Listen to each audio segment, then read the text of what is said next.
question first before they get started, because I'm hosting the show, guys. All right. I was stalking you on Twitter, and by the way, I did vote. For Roxanne March Madness. Okay, good. Yeah, ladies, when you get a second, go on Twitter and vote. They're against Linkin Park for Hybrid Theory, and their song is We Stitch These Wounds. So and if you vote for Linkin Park, just lie to me and tell me that you voted for us. Yeah. I retweeted it, so let's get that done. Also, I've noticed that the band has, I was just telling Matt earlier, has like 600,000 followers, but you on your own have almost 1 million. Oh, on Twitter, yeah. How is that? Are you just like, you're in the band? Are people I didn't polarized by you? I didn't sign up for that option, but that's just how it shook out, I suppose. The truth is, because you're part of the band, and they're like, of course, we want to follow this one guy. I think the truth of the matter is that, I've been very fortunate to get to do a lot of things, whether it's a television show coming out tonight at midnight, like I have a book and many other opportunities in my life, and I've done a lot of solo stuff as well. Yeah. So maybe people have just gravitated towards those different projects, but I think overall, my if you want, I hate this term, but if you want to call it brand, is it most identifiable as part of this band, and that's what I like to think of myself as the most. Yeah, that's awesome. Can we talk about the TV show a little bit? Can you talk us through that? Absolutely. Yeah, Paradise City comes out tonight at midnight on Amazon Prime worldwide. As of this recording, I'm not sure when we're airing, but it's out. It's 8 episodes.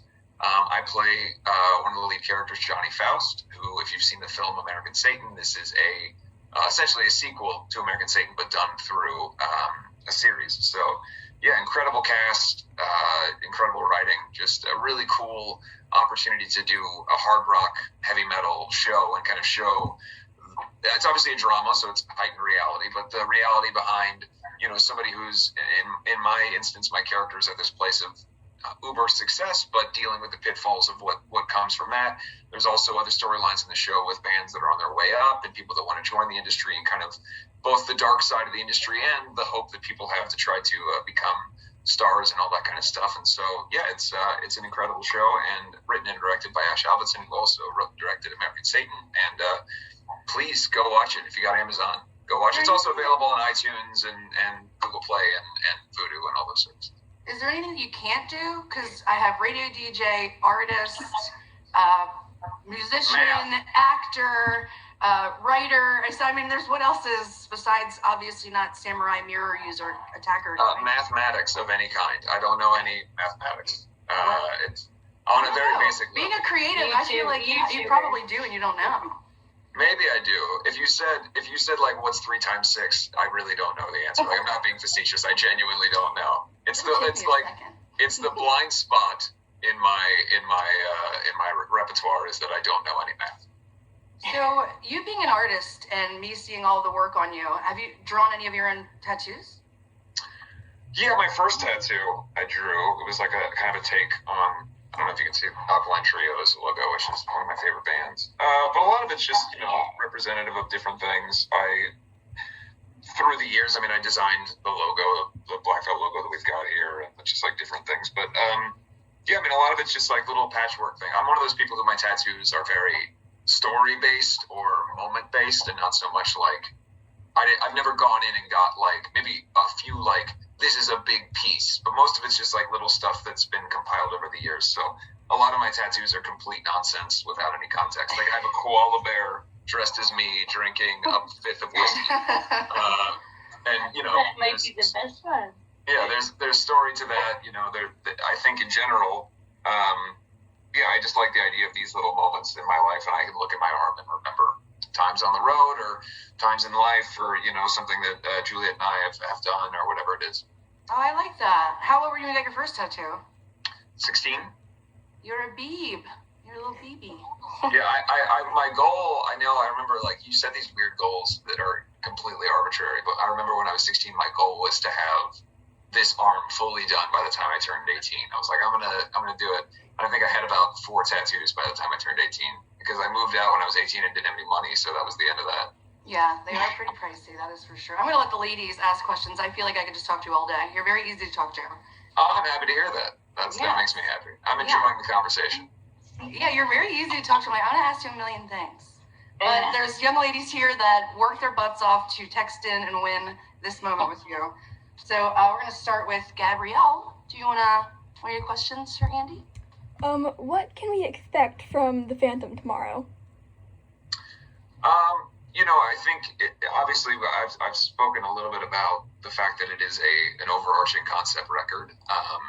This started with in January of 2020. I kind of sat down at my kitchen table and started writing out this story with all these original characters.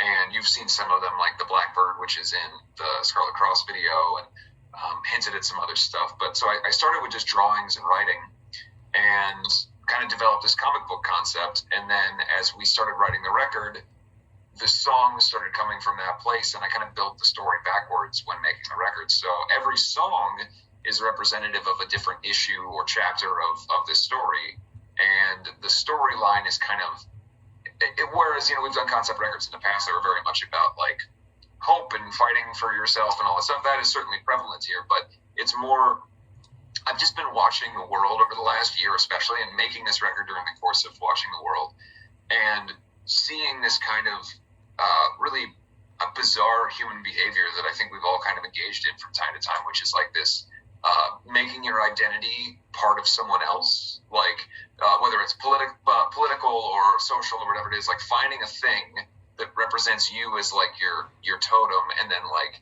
putting your whole emphasis and your whole existence into it. And then the kind of weird judgments that happen societally from like everyone determines who somebody is based on 140 characters or a Twitter bio or who they voted for or whatever it is.